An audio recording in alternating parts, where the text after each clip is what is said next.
Hi, Shabbat Shalom. This is my second tip for you.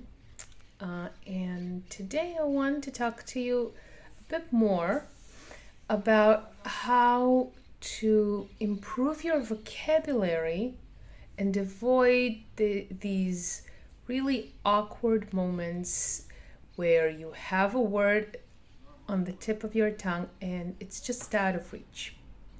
So there are a lot of words that you know, a lot more than you use.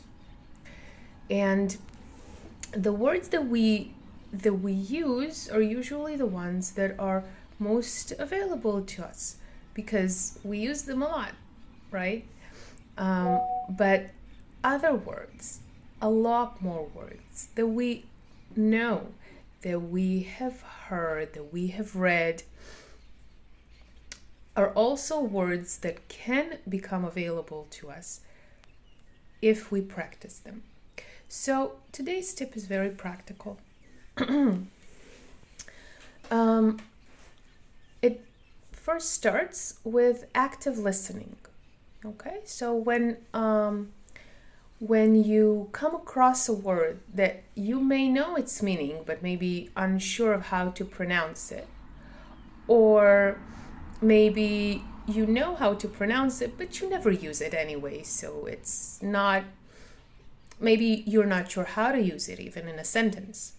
Okay, so whenever you come across such a word, and of course if you come across a word that you don't know its meaning, then put it on a list that is really accessible and available for you.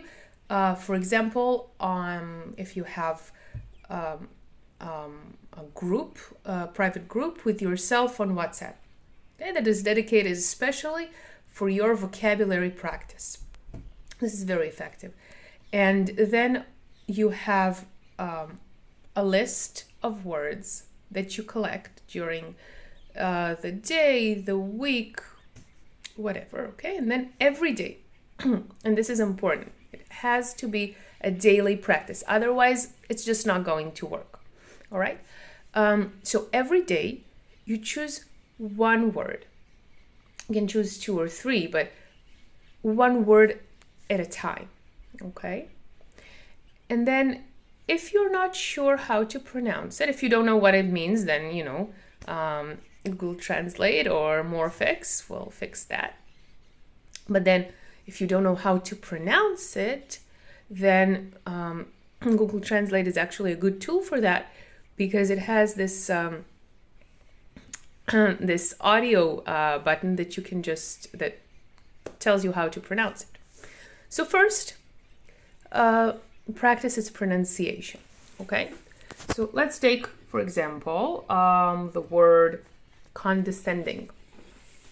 Okay, let's take the word condescending, for example, and if I want to use condescending more, okay, in Hebrew, condescending is mitnaseh, all right?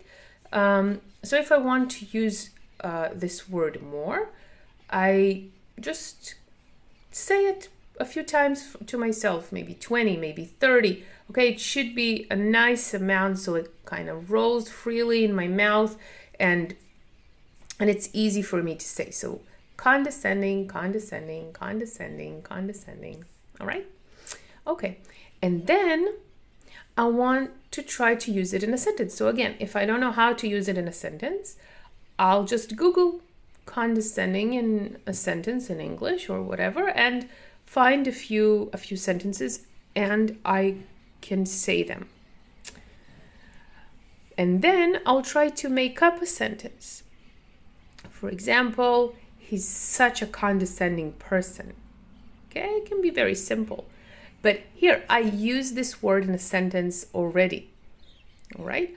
And the more I use this word, the more it's available to me. So next time I want to use it in a conversation, it's right there, in the front of my brain and ready for use.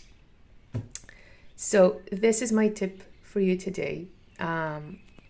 I'd like to hear from you. How do you find it?